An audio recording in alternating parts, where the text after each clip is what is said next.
ഇതായിരുന്നു 2025-ലെ എന്റെ കൃഷിത്തോട്ടത്തിന്റെ സെറ്റപ്പ്. 4 കമ്പി കൊടുത്തിട്ട് അയൺ മെഷ് ഉപയോഗിച്ച് ഇങ്ങനെ ആർച്ചുണ്ടാക്കി കൊടുക്കുകയാണ് ചെയ്തത്. പക്ഷെ എന്ത് സംഭവിച്ചെന്ന് ചോദിച്ചിട്ടുണ്ടെങ്കില് വെയിറ്റ് കേറി കഴിഞ്ഞപ്പോ അത് പെടന്ന് വീണ് ആകെ നാശമായി. പിന്നെയാണ് ഞാന് കാറ്റിൽ പാനൽ ഉപയോഗിച്ചുകൊണ്ടുള്ള ട്രെല്ലിസ് കൊടുക്കാമെന്ന് തീരുമാനിച്ചത്. ഇത് ഇവിടെ യുഎസില് ട്രാക്ടർ സപ്ലൈയിൽ അവൈലബിൾ ആണ്. ഇതെന്ന് പറഞ്ഞാൽ നല്ല സ്ട്രോങ് ആയിട്ടുള്ള കമ്പിയാണ്. വേലിക്കൊക്കെ ഉപയോഗിക്കുന്ന കമ്പിയാണ് ഇവിടെ. അത് അയാൾ എനിക്ക് കൊണ്ടു തന്നു. നല്ല വെയിറ്റ് ഉണ്ട് ഇതിന്. അപ്പൊ ഇങ്ങനത്തെ ഒരു 8 എണ്ണം വെച്ചിട്ടാണ് ഞാൻ ഇത് ചെയ്തത്.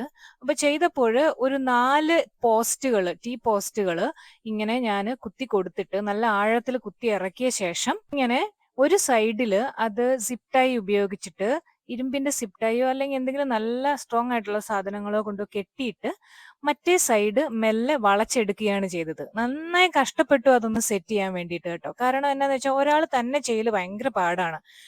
ഒരു ആക്സിഡന്റ് കഴിഞ്ഞിരിക്കുന്നത് കൊണ്ട് അന്ന് എന്നെ ഹെൽപ്പ് ചെയ്യാൻ പറ്റിയിട്ടുണ്ടായിരുന്നില്ല. അപ്പൊ ഞാൻ തന്നെ അങ്ങ് ചെയ്യാൻ തീരുമാനിച്ചു. ഈ കമ്പിക്ക് നല്ല ബലമാണ്, നല്ല സ്ട്രോങ് ആണ്. നമ്മൾ ഇതിൽ തൂങ്ങിയാൽ പോലും താഴെ വീഴില്ല, അത്രയ്ക്ക് സ്ട്രോങ് ആയ കമ്പിയാണ്. അതുകൊണ്ട് തന്നെ ഇത് വളയ്ക്കാന് നല്ല പാടായിരുന്നു.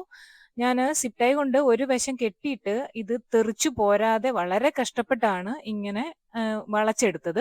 അങ്ങനെ ഒരു 8 എണ്ണമാണ് ഞാനിവിടെ വളച്ചു വെച്ചിരിക്കുന്നത്. ഇതിന്റെ നീളവും വീതി എന്ന് പറയുന്നത് 16 ഫീറ്റ് നീളവും 50 ഇഞ്ച് വീതിയുമാണ്. ഇപ്പൊ നമുക്ക് നാട്ടില് ഇങ്ങനെ ഒരു നല്ല കട്ടിയുള്ള ഒരു കമ്പിയുടെ ഒരു മെഷ് നമുക്ക് മുറിച്ചെടുക്കണമെങ്കിലും ഇങ്ങനെ ഒരു ആർച്ച് ഉണ്ടാക്കി എടുക്കാൻ വേണ്ടിയിട്ട് നമുക്ക് കൃത്യമായിട്ട് വേണ്ടത് 16 ഫീറ്റ് നീളം, 50 ഇഞ്ച് വീതി. അപ്പൊ നമുക്ക് അതിന് അടിയിൽ കൂടെ നടക്കാൻ പാകത്തിനുള്ള ഒരു സെറ്റപ്പ് കിട്ടും.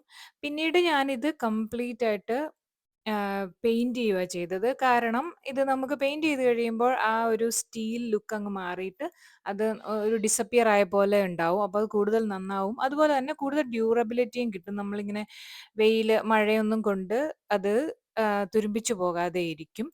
ഇത് 20, 25 കൊല്ലത്തോളം നമുക്ക് ഈ പന്തല് യൂസ് ചെയ്യാൻ പറ്റും. കാരണം ഇത് അങ്ങനെയൊന്നും നശിച്ചു പോകത്തില്ല. അതിനേക്കാളും മനോഹരം എന്നാന്ന് വെച്ചാൽ ഇതിന്റെ വെയിറ്റ് താങ്ങാനുള്ള ശക്തിയാണ്.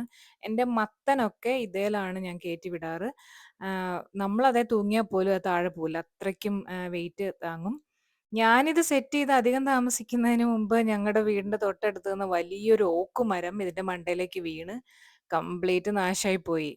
പിന്നെ എന്താ ചെയ്യാ? പ്രകൃതി ഓരോന്ന് ചെയ്യുന്നതിന് നമുക്കിപ്പോ എന്ത് ചെയ്യാൻ പറ്റും? വീണ്ടും നമ്മൾ ഒന്നേന്ന് തുടങ്ങുക എന്നുള്ളതല്ലേ. വളരെ സങ്കടകരമായ കാര്യമായിരുന്നു. പക്ഷെ വീണ്ടും ഞാനത് മുഴുവൻ മാറ്റി വീണ്ടും വേറെ ഒരു സെറ്റ് ഓർഡർ ചെയ്തിട്ട് ഇതുപോലെ വീണ്ടും സെറ്റ് ചെയ്ത് പെയിന്റ് അടിച്ച് ചെയ്തു. അതാണ് ഈ കാണുന്ന ഈ മനോഹരമായ ആർച്ച് പന്തൽ.